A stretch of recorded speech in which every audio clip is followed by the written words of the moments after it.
What's up, guys? Welcome back to Let's Play Zoids VS One! Alright, so this is going to be a pretty short video, but I promise to have a longer one before this weekend is over and get started with the tournament mode. Actually, no, I'll be doing the other campaign before I do the tournament mode, because we have two campaigns in this game, much like in Versus 2 or Battle Legends, whereas Zoids vs. 3 just had one very long campaign, but with a much more structured story. So we have to mop up the last couple of competitors here, which are going to be the toughest enemy Zoids in the campaign. So we're going to be fighting the... If we can hurry up and get our boosters charged up and get towards the enemy, we'll be fighting a... not the Berserk Fury, but the Storm Fury. And there's a Dark Horn over here, which we'll be able to dispatch pretty quickly, although it does have that beam Gatling unit we've been using up until this point.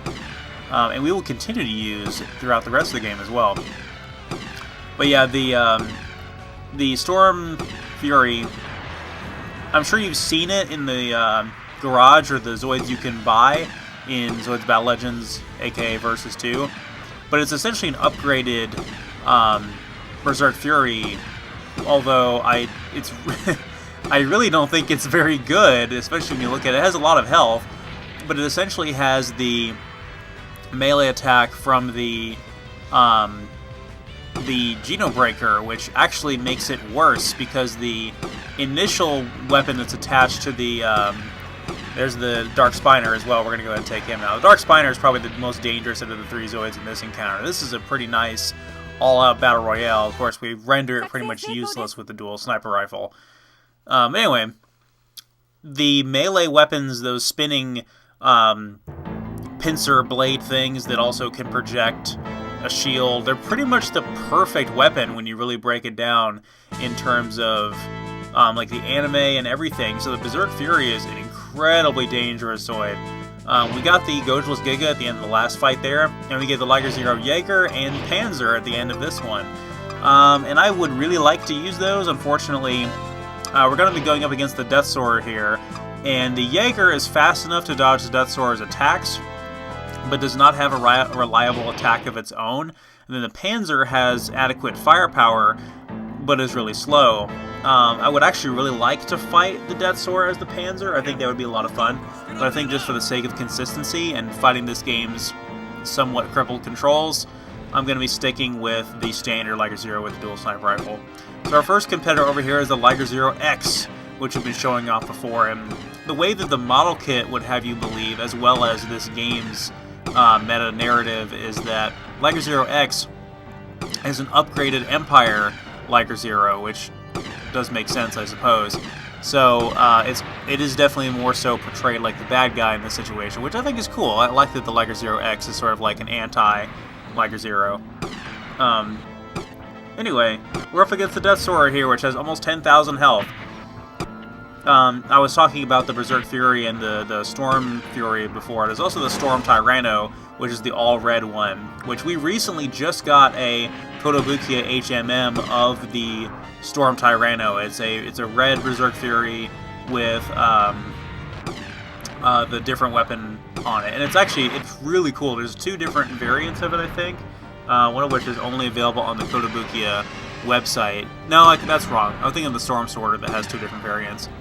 One of which was mass-produced, the other one is only available on the Kotobukiya website.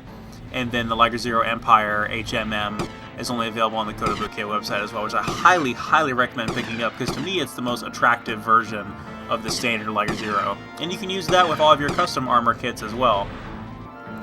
But anyway, yeah, I would not recommend the Storm Fury or the Storm Tyranno in this game, at least. Maybe later on. I got to show them off a little bit in Zoids vs. 3. So the fight against the Death Sword here is as challenging as ever, especially he has that Charge Particle Beam, which if we get hit by that is going to deal a shit ton of damage to us.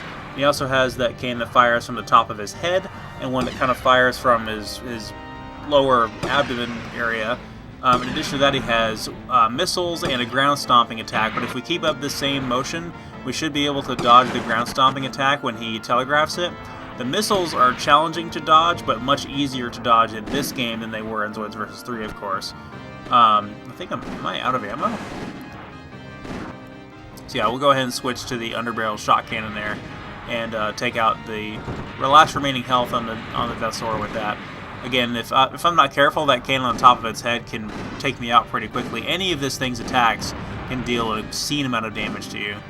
So again, this was a pretty easy way of taking out the Death Soar. I've demonstrated this before in the other games, but I'm thinking of some interesting and creative ways of taking out the Death Soar later on in this Let's Play. And let me know what you guys think, if you guys have a preference for a weird and obscure way I can take it out that's actually plausible.